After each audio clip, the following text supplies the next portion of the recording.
एक मित्र ने प्रश्न पूछा है। वो कहते हैं कि क्या आप यह बता सकते हैं कि इस काया से हम इतना संबंध जोड़ते हैं, इतना राग जोड़ते हैं, इतना मोह जोड़ते हैं। बुद्ध इस संबंध में क्या कहते हैं कि कैसे हम इस काया से निर्वेद प्राप्त करें, इस काया से बीतराग हो जाएं, क्योंकि काया से भोग पैदा होता है। काया से हम बेहोश हो जाते हैं। कैसे हम इस काया से ऊपर उठें? बुद्ध के इस संबंध में क्या उपदेश है?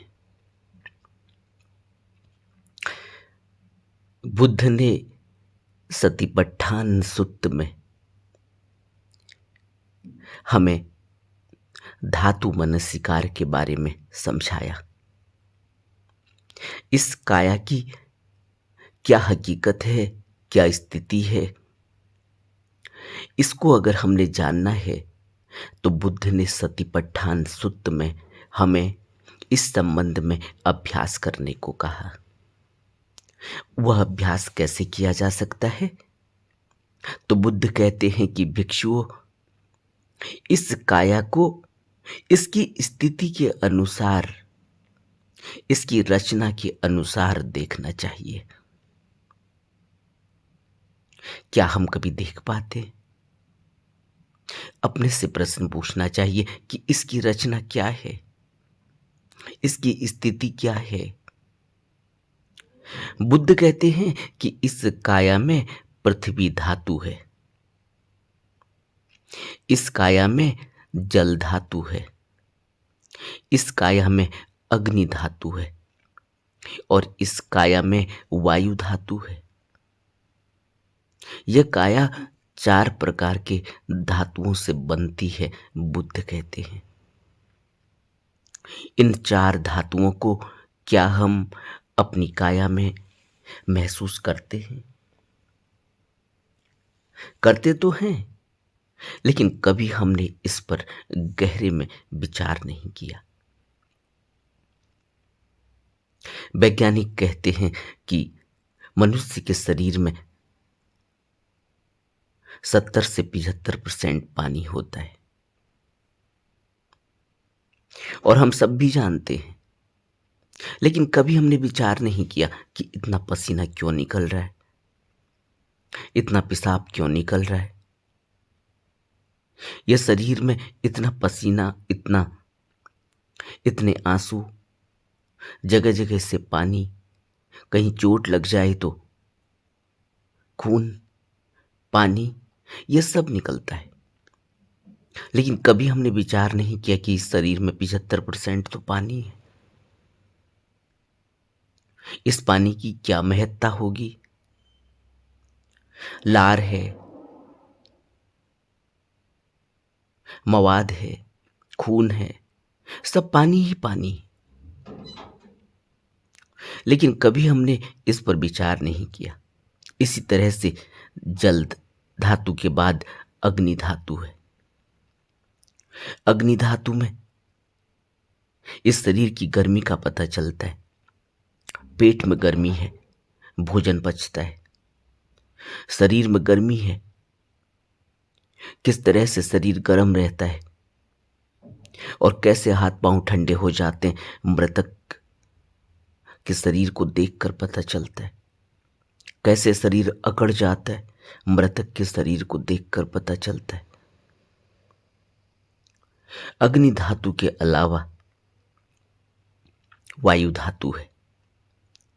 सांस अंदर जाती है, बाहर जाती है, सांस अंदर जाती है, खून पूरे शरीर में दौड़ता है, सांस बाहर आ जाती है। पूरे शरीर को रिदमिक बनाने के लिए, पूरे शरीर को चलायमान करने के लिए वायु धातु की आवश्यकता होती है। लेकिन इस शरीर की हकीकत क्या है? बुद्ध कहते हैं कि इसको अच्छी तरह से देखना चाहिए। कैसे अच्छी तरह से देखेंगे? बुद्ध हमें अभ्यास देते हैं। कहते हैं कि तुम जब रास्ते में चलते हो तो तुम्हें किसी कसाई की दुकान दिखती है जो चौराहे पर मांस बेच रहा है, बोटी बोटी काट कर मांस बेचता है, पूरे जानवर को लटका कर रखता है, उसकी खाल खींच कर रखता है। और जब कोई उसकी दुकान में आता है, उससे उसके हिसाब से जैसा वो मांगता है वैसा काट काट कर देता है। बुद्ध कहते हैं इसी तरह से इस काया की स्थिति के अनुसार ही इस रचना को देखना चाहिए। एक दिन ऐसी ही स्थिति हमारे शरीर की भी है। हमारा शरीर भी ऐसा ही है। उसकी भी जब खाल खींची जाएगी, उसको भी जब कभी चौराहे पर लटकाया जाएगा, उसकी भी जब बोटी बोटी काटी जाएगी, तो कोई फर्क नहीं होगा, कुछ पता भी नहीं चलेगा कि जानवर का है, आदमी का है। मनुष्य की शारीरिक रचना, मनुष्य की शारीरिक स्थिति वैसे ही है जैसे एक जानवर की स्थिति है। तो जब यह दृश्य दिखाई दे तो उस समय अपने अंदर यह महसूस करना चाहिए कि इस शरीर की स्थिति ऐसी ही है। फिर बुद्ध कहते हैं कि भिक्षुओं, एक दिन के मरे हुए, 2 दिन के मरे हुए, 3 दिन के मरे हुए, फूले हुए, नीले पड़ गए, मवाद से भरे हुए मृतक के शरीर को जाकर तो देखो। वह शरीर बिल्कुल हमारे जैसा शरीर है और इस शरीर की भी स्थिति ऐसी ही होनी है। अगर यह भी कहीं पड़ा रह गया, कहीं गिर गया, तो 1 दिन में, 2 दिन में, 3 दिन में यह ऐसे ही नीला पड़ जाने वाला है। इसमें ऐसे ही मवाद भर जाएगी, इसमें से ऐसे ही पानी चुएगा, ऐसे ही इसमें गंध आएगी, बदबू आएगी, दुर्गंध आएगी। लोग अपनी नाक मुंह बंद करके गुजरेंगे। यह सब होने वाला है। यह शरीर ऐसा ही है। बुद्ध कहते हैं कि इस शरीर को शमशान में जाकर देखो, यह ऐसा ही है। इसमें कोई फर्क नहीं कि यह मेरा है या दूसरे का है। यह ऐसा ही हो जाने वाला है। एक न एक दिन यह ऐसा ही हो जाने वाला है। यह जाएगा शमशान में ही और इसकी स्थिति ऐसी ही होगी। तो इस शरीर के प्रति इतना मोह, इतना राग और इस शरीर को भोग लेने की जो तमन्ना है, जो इच्छा है, वह अनित्यता को हम महसूस नहीं कर पाते अभी, इसलिए इससे राग पैदा हो जाता है। और बुद्ध कहते हैं कि इसको वीतराग करने के लिए इसकी हकीकत को समझना चाहिए।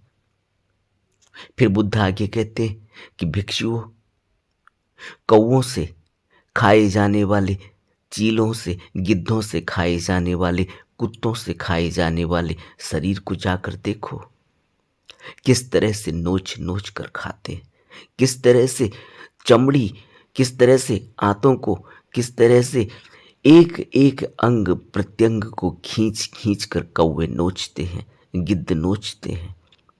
कुत्ते किस तरह से हड्डियों को चबाते हैं, तोड़ते हैं, काटते हैं, दूर उठाकर ले जाते हैं, शरीर से अंग प्रत्यंग को अलग कर देते हैं। कुछ भी नहीं बचता, कंकाल भी नहीं बचता। उस कंकाल को भी तोड़ तोड़ कर, हड्डियों को तोड़ तोड़ कर दूर ले जाते हैं और एकांत में बैठकर उसको चबाते हैं। हड्डी भी नहीं बचती। ऐसा है यह शरीर और ऐसा ही हो जाने वाला है। अभी जब तक इसमें प्राण है तभी तक हमें यह इन जानवरों से अलग दिखाई दे रहा है।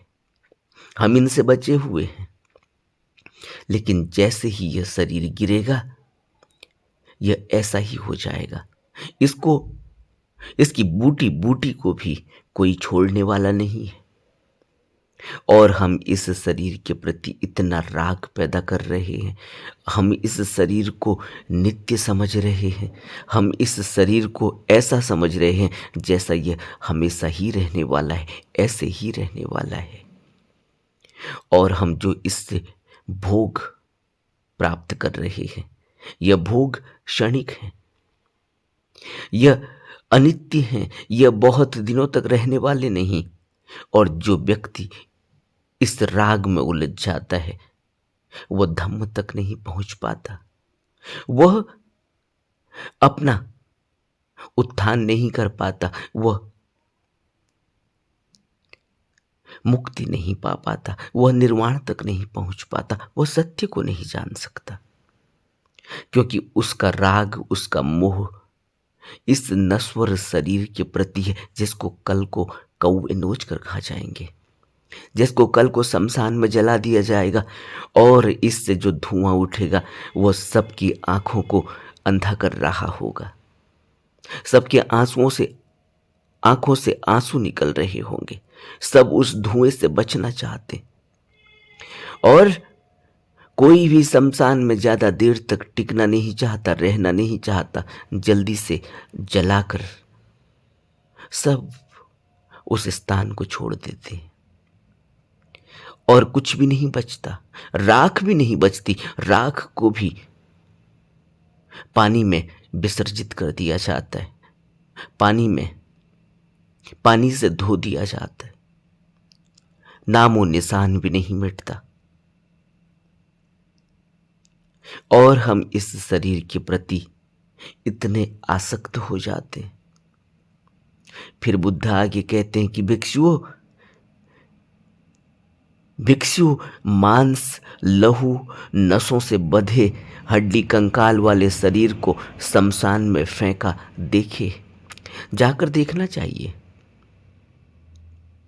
मांस रहित लहू लगे नसों से बंधे, मांस लहू रहित नसों से बंधे, बंधन रहित हड्डियां चारों दिशाओं में फेंकी हैं, पड़ी हैं, हड्डियों के ढेर हैं।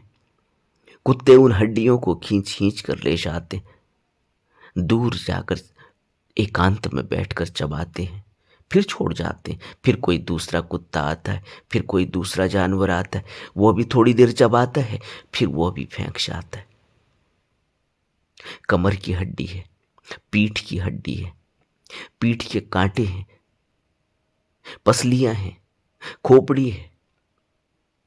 इस पूरी खोपड़ी में कभी आंखें दिखाई देती थी, अब आंखें नहीं है, अब आंखों की जगह गड्ढे हैं। कभी नाक दिखाई देती थी, अब नाक की जगह गड्ढा है। कभी मुंह दिखाई देता था, आज मुंह की जगह गड्ढा है। सिर्फ हड्डी ही हड्डी रह गई है। अब इस खोपड़ी को लोग ठोकर मार कर निकलते हैं, इस खोपड़ी को लोग अपने नजदीक भी नहीं देखना चाहते, वो इसको जमीन में दबा देते हैं, डरते हैं कहीं इस खोपड़ी से फिर कोई आदमी दिखाई न दे, कोई भूत पैदा न हो जाए। और यही हड्डी, यही कंकाल कभी चलता था, यही मांस लहू कभी नसों से दौड़ता था और मनुष्य अपने सब कृत्य करता था। वो इस जीवन को, इस संसार को बिल्कुल ही नित्य समझता था। वो ऐसे यहाँ उलझा हुआ था, वो ऐसे यहाँ हाय हाय तोबा तोबा मचा रहा था जैसे कि उसका कुछ लुट गया है। आज उसकी हड्डियां चारों तरफ पड़ी हुई हैं इस जमीन में। आज उसको जानवर दूर दूर तक ले जा रहे हैं। वो अब कोई वहां यह कहने वाला नहीं कि यह मेरी हड्डी है, इसको कहाँ ले जाया जा रहा है। इसलिए बुद्ध कहते हैं कि मांस रहित लहू लगे नसों से बंधे, या मांस लहू रहित नसों से बंधे, या बंधन रहित हड्डियों को दिशा विदिशा में फेंकी देखें। कहीं हाथ की हड्डी पड़ी है, कहीं पैर की हड्डी पड़ी है, कहीं जांग की हड्डी पड़ी है, कहीं पीठ के कांटे पड़े हैं, कहीं पसलियां पड़ी हैं, कहीं खोपड़ी पड़ी है। कौन है अब जो वो यह कहने वाला है कि यह मैं हूं? इसलिए बुद्ध कहते हैं कि तुम धातु मनसिकार को समझो, तुम इस काया को समझो, इस काया की हकीकत को समझो, और इस काया की हकीकत को समझकर इस राग से बाहर निकल जाओ, बीतराग हो जाओ। तुम मोह से बाहर निकल जाओ, तुम भोग से बाहर निकल जाओ। तुम गहरे में अभ्यास करो, ध्यान करो, और अपने अंतरतम में गहरे में इसको बैठा लो कि यह जीवन अनित्य है, यह शरीर कुछ ही दिनों का है, कुछ ही पलों का है। फिर इसमें से कोई नहीं बोलने वाला, फिर इसमें से कोई चलने वाला नहीं, कोई देखने वाला नहीं। फिर यह ऐसे ही बिखर जाएगी, ऐसे ही विनस जाएगी, ऐसे ही नष्ट हो जाएगी। हमें बुद्ध के वचनों को, बुद्ध के बताए हुए अभ्यास को गहरे में करना चाहिए। नमो बुद्धाय।